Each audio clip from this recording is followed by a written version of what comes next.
पिता, पुत्र और पवित्र आत्मा के नाम पर आमीन। हमारे प्रभु यीशु ख्रिस्त की कृपा, पिता ईश्वर का प्रेम तथा पवित्र आत्मा का साहचर्य आप सबों को प्राप्त हो। ख्रिस्त में मेरे प्यारे भाई और बहनों, हम आगमन काल के पहले रविवार में प्रवेश कर रहे हैं, वर्ष सी। और इस आगमन काल के पहले रविवार में आप सभी का मैं सारे दिल से स्वागत करता हूं। वैसे तो कैथोलिक कलीसिया की शिक्षा के अनुसार आगमन काल को कई तरह से समझा जा सकता है।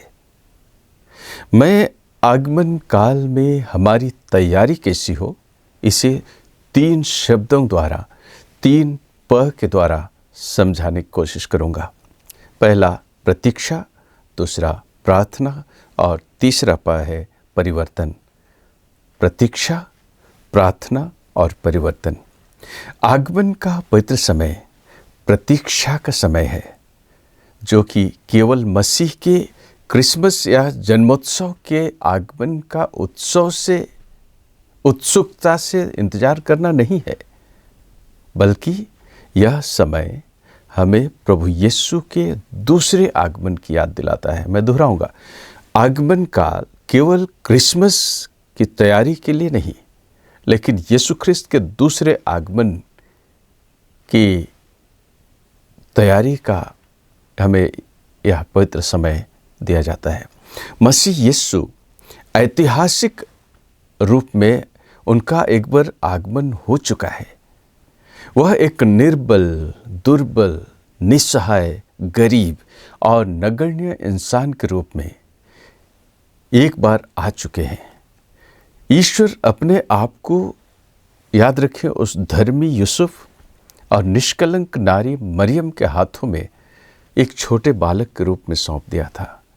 उसी को हम जन्म पर्व कहते हैं और बड़े धूमधाम से, उत्साहपूर्वक हर साल उसका पालन करते हैं। पर हम यीशु के दूसरे आगमन की तैयारी कर रहे हैं, इसे हमें याद रखना होगा, जब वही मसीह पूरे ठाठ बाट और पूरे अधिकार के साथ हाथ में न्याय का डंडा लिए आएगा। उस दिन वो हम सबका न्याय करेगा। उसी दिन की तैयारी हमारे जीवन में बहुत अहम रखता है। हम उसी न्याय के दिन का इंतजार कर रहे हैं। इसलिए जब आगमन की तैयारी कर रहे हैं हम, तो क्रिसमस यानी यीशु के जन्म पर्व की तैयारी तो करें ही, लेकिन यीशु के दूसरे आगमन की तैयारी बहुत ही गंभीरता से हम करें। इसलिए भाई और बहनों, आइए हम समझने का प्रयास करें कि हम यीशु के लिए कैसे प्रतीक्षा करें, यीशु के आगमन की तैयारी कैसे करें। इसकी प्रतीक्षा बहुत ही मायने रखता है, महत्वपूर्ण स्थान है हमारे जीवन में। आगमन काल में प्रतीक्षा करना यानी हमारे अपने विश्वास और धैर्य के साथ उसके लिए इंतजार करना सिखाता है कि प्रभु अपने समय पर अपने कार्य करेंगे। यह हमारे जीवन में निरंतर आशा को बनाए रखता है। यानी आगमन काल हम में आशा का दीपक जलाता है कि प्रभु एक दिन जरूर आएंगे। उसी तरह प्रतीक्षा का यह समय यानी आगमन का यह समय जब हम प्रतीक्षा कर रहे हैं, हमें अपने हृदय और आत्मा को प्रभु के स्वागत के लिए तैयार करना होता है। हृदय और आत्मा की तैयारी, जैसे हम अपने परिवार में क्रिसमस के उत्सव के लिए अपने घरों को, परिवारों को सजाते हैं, आस पड़ोस की साफ सफाई करते हैं, वैसे ही हमें अपने मन और आत्मा को पाप, क्रोध और अहंकार से मुक्त करना होता है। अंदर से पवित्र होना होता है। आत्मा में ज़्यादा तैयारी कर पाएँ, यही हमारे लिए प्रतीक्षा यानी इस आगमन काल में प्रतीक्षा का अर्थ है। भाई और बहनों, आगमन काल में प्रतीक्षा करना केवल बाहरी तैयारी तक सीमित नहीं है। जैसे मैंने कहा, यह प्रभु यीशु को अपने जीवन में, अपने हृदय में आमंत्रित करने की प्रतीक्षा है। यह समय हमें जीवन में परमेश्वर की इच्छा और उनकी योजना को पहचानने का एक अवसर प्रदान करता है। इसलिए हम इसे पवित्र काल कहते हैं, आगमन काल कहते हैं कि प्रभु यीशु हमारे दिलों में, हमारे मन में, हमारे जीवन में, हमारे परिवार में आए। यीशु फिर से उस पुआल में नहीं आएंगे, उस कठुत में नहीं आएंगे, उस चरनी में नहीं आएंगे। यीशु तो हमारे जीवन की हृदय की चरनी में आएंगे, हमारे मन और आत्मा जो तैयार है उसमें आएंगे। यीशु का आगमन तो हमारे लिए दिल रूपी चरनी में होने वाला है, जो कि कभी भी होगा हम नहीं जानते। इसलिए अपने मन और दिल को सबसे पहले सजाएं, तैयार करें। आगमन काल हमें याद दिलाता है भाई और बहनों कि प्रभु अपने वादों को पूरा करते हैं। जैसे हम अंधेरे में एक दीपक यानी रोशनी का इंतजार करते हैं, उसी तरह आगमन काल हमें पाप के अंधकार में प्रभु यीशु की रोशनी को पाने का एक इंतजार है।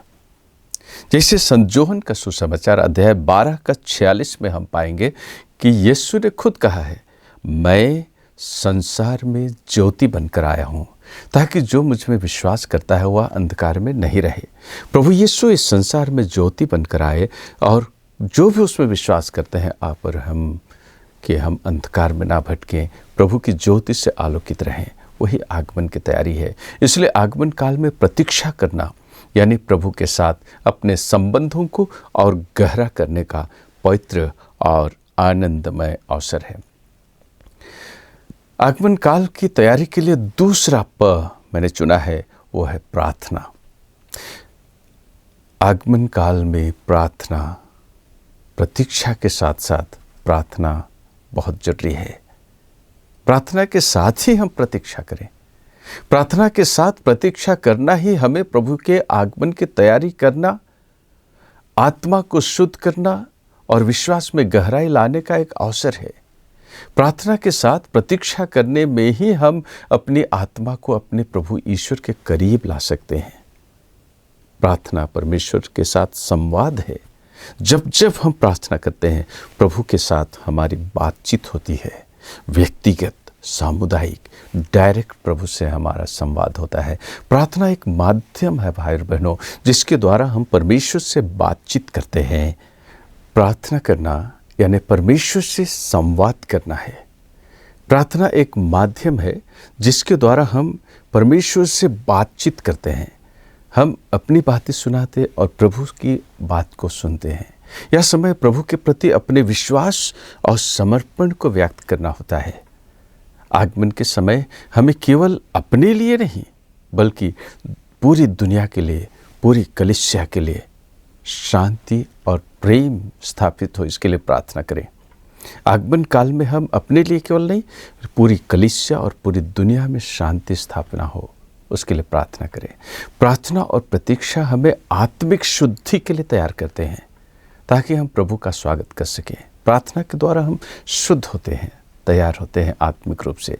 प्रार्थना हमें आशा और विश्वास में दृढ़ रखने के लिए एक साधन है। समर्पण और सेवा के जीवन को अपनाने के लिए हमें मजबूती प्रदान करती है। इसलिए आगमन के पुण्यकाल में प्रार्थना और प्रतीक्षा दोनों एक ऐसी साधना है जो हमें आत्मा, मन और हृदय से प्रभु के स्वागत के लिए तैयार करती हैं। प्रतीक्षा और प्रार्थना के बाद तीसरा प मैंने चुना है, वो परिवर्तन। प्रतीक्षा और प्रार्थना का फल होगा कि हम अपने आप में एक परिवर्तन, कन्वर्शन का अनुभव करें। मन का परिवर्तन, आत्मा का परिवर्तन। इसके लिए हम सबसे पहले तो पश्चाताप करें, अपने पापों के लिए पश्चाताप करें, रिपेंटेंस। आगमन काल में हम अपने जीवन परिवर्तन के लिए अपने अपने पापों, कमजोरियों, अंधविश्वास, इन सभी बुराइयों के लिए, पापों के लिए सच्चे दिल से पश्चाताप कर पाप स्वीकार करें। दूसरी बात होगी, आगमन काल हमें नया हृदय पाने की तैयारी का काल है। जैसा कि नबी एजेकियल का अध्याय 36 का 26 में लिखा है। नबी एजेकियल अध्याय 36 का 26 में लिखा है, मैं तुम लोगों को एक नया हृदय दूंगा और तुम में एक नया आत्मा रख दूंगा। मैं तुम्हारे शरीर से पत्थर का हृदय निकालकर तुम लोगों को रक्त और मांस का हृदय प्रदान करूंगा। कितना सुंदर, कितनी अच्छी बात है। नबी एजेकियल के द्वारा परमेश्वर कहते हैं। इसलिए आगमन काल हमें नया हृदय और नई आत्मा को ग्रहण करने, उसके लिए तैयारी करने का समय है, जिससे हम प्रभु यीशु के आगमन के लिए अपने को तत्पर पाएं, तैयार पाएं। पाप स्वीकार और हृदय परिवर्तन के साथ ही जरूरी है कि हम एक्ट्स ऑफ चैरिटी, कुछ अच्छे भले कार्य भी करें, क्योंकि संत यूहन्ना कहता है हमारा विश्वास क्रियाशील होना चाहिए। बिना कार्य का हमारा विश्वास मृत प्राय है। इसलिए दया दान और सेवा के कार्य, एक्ट्स ऑफ मर्सी, यानी दूसरों की सेवा, दान दक्षिणा करके और प्रेम बांटने के द्वारा प्रभु की उपस्थिति को अपने जीवन में खुद महसूस कर सकेंगे और दूसरों को भी ईश्वरीय अनुभव की अनुभूति करा सकेंगे, प्रभु यीशु के प्रेम का अनुभव करा सकेंगे। इसलिए चलिए प्रभु यीशु के आगमन की तैयारी में हम प्रत्येक विश्वासी जो अपने आप को तैयारी कर रहे हैं, अपने पापों के लिए पश्चाताप करें, रोज दिन दैनिक प्रार्थना करें, अच्छे भले एक्ट्स ऑफ चैरिटी, दया दान द्वारा दूसरों की सहायता करें। जैसे ही हम आज आगमन के पहले रविवार में प्रवेश कर रहे हैं, मैं 3 प्रस्ताव आप लोग के सामने रखना चाहूँगा, जो कि संभव है, अमल करने लायक है। चलिए आज ही से आगमन के पहले रविवार से ही अपने अपने परिवार में एक छोटी सी चरनी बनाएं और उस चरनी के सामने प्रतिदिन संध्या वंदना अपने परिवार में करें, मोमबत्ती जलाकर प्रार्थना करें। और उस चरनी में 24 तारीख को ही जब अपने पारिवारिक चरनी की आशीष होगी, उसी दिन हम बेबी यीशु, माँ मरिया और योसेफ को रखें और उस दिन महसूस कर पाएंगे कि इतने दिनों तक हमने तैयारी की है प्रार्थना के द्वारा। आज 24 तारीख को वाकई में यीशु जो जन्म लिए थे वो आज मेरे परिवार में जन्म लेने वाले हैं। और चूँकि हमने प्रार्थना की है, हमने पाप स्वीकार किया है, हमने सच्चे दिल से इंतजार और प्रतीक्षा किया है, इसलिए यीशु उस चरनी तो एक बाहरी रूप है, लेकिन हमारे दिलों में, हमारे परिवार में जन्म लेंगे, हमारे जीवन में आएंगे। भाई और बहनों, मेरा दूसरा सुझाव होगा, हम इस वर्ष आगमन काल में 1 या 2 बच्चे को जो आसपास रहते हों, आर्थिक रूप से बहुत गरीब हैं, उनकी फीस या स्कूल ड्रेस या पढ़ाई लिखाई में कुछ सहयोग दें और हो सके तो उस बच्चे के परिवार के साथ ही क्रिसमस मनाने का अपना मन बना लें। अपने खर्चे में से कुछ बचाकर किसी ज़रूरतमंद व्यक्ति की सहायता करें। चलिए इस वर्ष हम इस क्रिसमस के समय जो भी हमारे अपने पारिवारिक व्यक्तिगत खर्च करते हैं, उससे कुछ बचाकर को ऐसे व्यक्तियों को चुनें, देखें और उनके तक पहुंचने का प्रयास करें। तीसरा सुझाव मैं रखना चाहूँगा कि हमारे आस पड़ोस में अगर कोई बीमार है, कोई बुजुर्ग है, कोई बिस्तर पर पड़े हुए हैं, तो यह निश्चित कर लें कि आप उसको हर दूसरे दिन या तीसरे दिन मिलने जाएं और संभव हो तो उसके साथ संध्या वंदना करें। और इससे भी बढ़कर आर्थिक रूप से अगर संभव हो तो दवाई का प्रबंध करें, उपलब्ध कराएं। ऐसा करने से आप अपने व्यक्तिगत जीवन को भी तैयार कर सकेंगे, सामने वाले को भी तैयार कर सकेंगे क्रिसमस के लिए। ऐसा करने से इस वर्ष का आपका क्रिसमस समारोह अलग ही होगा। सही मायने में यीशु के जन्म पर्व को हम पालन कर सकेंगे। पिछले साल मैंने कुछ ऐसा ही किया था, जहां मैं अपने बाल कटाने जाता हूं बार्बर के पास, सब्जी बेचने वाले, जूता पॉलिश करने वाले, बिजली और पानी की जो व्यवस्था करते हैं, उन कर्मचारियों के पास जा कर के जो कि हमारे दैनिक ज़रूरतों में अपना योगदान देते हैं, सेवाएं देते हैं, उन गरीब नगण्य भाई बहनों के पास पहुंचकर मैंने क्रिसमस मनाया था, क्रिसमस का केक पहुंचाया था। मुझे अभी भी याद है, उनके चेहरे पर की खुशी और कृतज्ञता को मैं कभी नहीं भूल पाऊंगा। उस दिन के बाद मेरा और उनका रिश्ता कुछ अलग ही हो गया था। सालों भर हमें उनकी ज़रूरत होती है। ऐसे भाई बहनों के साथ क्रिसमस मनाकर देखें, निश्चित रूप से बहुत ही अलग, अनोखा और अनूठा क्रिसमस होगा। यीशु ख्रिस्त भी बहुत ही खुश होंगे, आपको भी अच्छा लगेगा। आप भी ऐसा कुछ कर सकते हैं। भाई और बहनों, चौथी बात, हम इन भले कार्यों के साथ साथ अपने परिवार और समुदाय में मेल मिलाप का माहौल बना सकते हैं।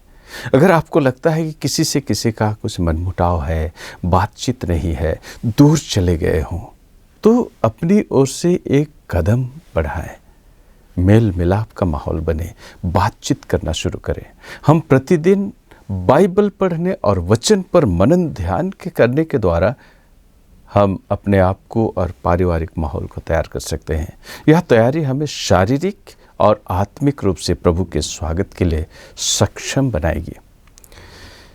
अब इतना कहने के बाद थोड़ा सा आज के पहले पाठ पर मैं आप लोगों का ध्यान केंद्रित करना चाहूँगा। यिर्मयाह का ग्रंथ अध्याय 33 का 14 से 6 तक लिया गया है। नबी यिर्मयाह प्रभु की प्रतिज्ञा के बारे में बतलाते हैं कि दाऊद के वंश से एक धर्मी शाखा उत्पन्न होगी जो न्याय और धार्मिकता स्थापित करेगी। इस पाठ में दो महत्वपूर्ण बातें कही गई है। प्रभु की प्रतिज्ञा सच्ची है और पूरी होगी। पहली बात, प्रभु की प्रतिज्ञा सच्ची है और पूरी होगी। दूसरी बात, हमें न्याय और धार्मिकता को अपने जीवन में उसको हिस्सा बनाना है। न्याय और धार्मिकता को हमारे जीवन का हिस्सा बनाना है। इसी तरह आज का दूसरा पाठ थिस्सलुनीकियों के नाम संत पौलुस का पहला पत्र अध्याय 3 का 12 से अध्याय 4 का 2 तक लिया गया है। इसमें संत पौलुस थिस्सलुनीकियों को प्रोत्साहित करते हुए दो बातों को सामने रखते हैं। पहली बात, दूसरों के प्रति प्रेम और करुणा दिखाएं। मैं दोहरा रहा हूं, दूसरों के प्रति प्रेम और करुणा दिखाएं। और दूसरी बात, पवित्रता और सच्चाई में जीवन व्यतीत करें। अगर आप ध्यान से पढ़ें तो ये दो बातें परिलक्षित होती है। दूसरों के प्रति प्रेम और करुणा दिखाएं और पवित्रता और सच्चाई में जीवन बिताएं। और आज के सुसमाचार भजन अनुवाक्य को मैं थोड़ा इसके बारे में अंत में बोलूँगा। आइए हम आज के सुसमाचार पर थोड़ा सा गौर करें। संत लूकास के सुसमाचार अध्याय 21, 25 से 28 और 34 से 36 तक लिया गया है। भाई और बहनों, सुसमाचार के पाठ द्वारा यीशु हमें चेतावनी दे रहे हैं। यीशु अपने शिष्यों को सतर्क और प्रार्थना में बने रहने के लिए आह्वान कर रहे हैं। सुसमाचार पाठ को भी मैंने दो पॉइंट में रखा है, बहुत ही संक्षिप्त। और वो है, पहली बात, सांसारिक चिंताओं से दूर रहकर प्रार्थना में जागरूक रहें। जैसे कि वचन कहता है, जब ये बातें होने लगेंगी तो उठकर खड़े हो जाओ और सिर ऊपर उठाओ, क्योंकि तुम्हारी मुक्ति निकट है। सावधान रहो, कहीं ऐसा ना हो कि भोग विलास, नशे और इस संसार की चिंताओं से तुम्हारा मन कुंठित हो जाए और वह दिन फंदे की तरह अचानक तुम पर आ गिरे। प्रभु यीशु सावधान कर रहे हैं। सांसारिक चिंताओं से दूर रहकर प्रार्थना में जागरूक रहें। विश्वास और आशा के साथ प्रभु के आगमन की प्रतीक्षा करें। भाई और बहनों, आगमन का मुख्य अर्थ ही है प्रतीक्षा करना। उस महान व्यक्तित्व, उस महान परमेश्वर के आने की प्रतीक्षा। यह प्रतीक्षा केवल बाहरी नहीं है जैसे मैंने कहा, बल्कि आत्मिक है। भाई और बहनों, अब आते हैं भजन अनुवाक्या पर। भजन संहिता अध्याय 26 ब्रैकेट में 25। आगमन के पहले रविवार के लिए यह भजन अनुवाक्या आशा से भरा है और यह घोषणा करता है, हे प्रभु मेरी आत्मा तुझे पुकारती है। हे प्रभु मेरी आत्मा तुझे पुकारती है। हे प्रभु, तू मुझे अपने मार्ग सिखा, तू मुझे अपने पथ बता, मुझे अपनी सच्चाई के मार्ग पर ले चल और मुझे शिक्षा देने की कृपा कर, क्योंकि तू ही मेरा ईश्वर और मुक्तिदाता है। आइए हम इस भजन का एक छोटा सा अंश सुने।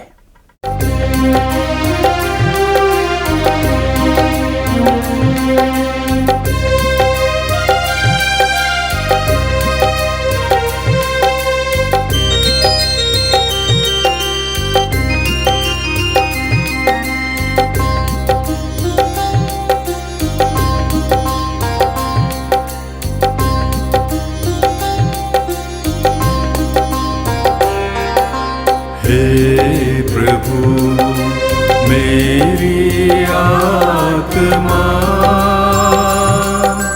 तुझे पुकारती है। हे प्रभु, मेरी आत्मा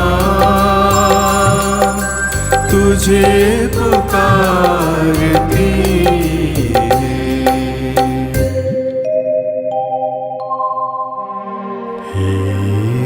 प्रभु, तू मुझे अपने मार्ग सिखा,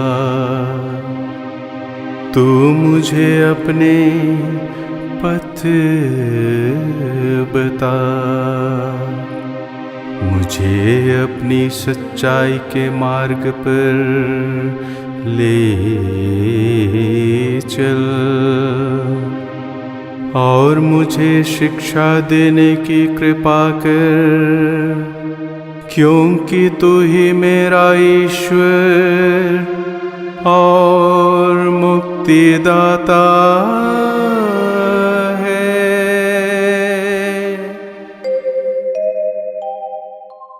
निष्कर्ष के तौर पर आज के दिव्य वचन आगमन का सही अर्थ सिखाते हैं, यानी प्रतीक्षा, प्रार्थना और हृदय परिवर्तन।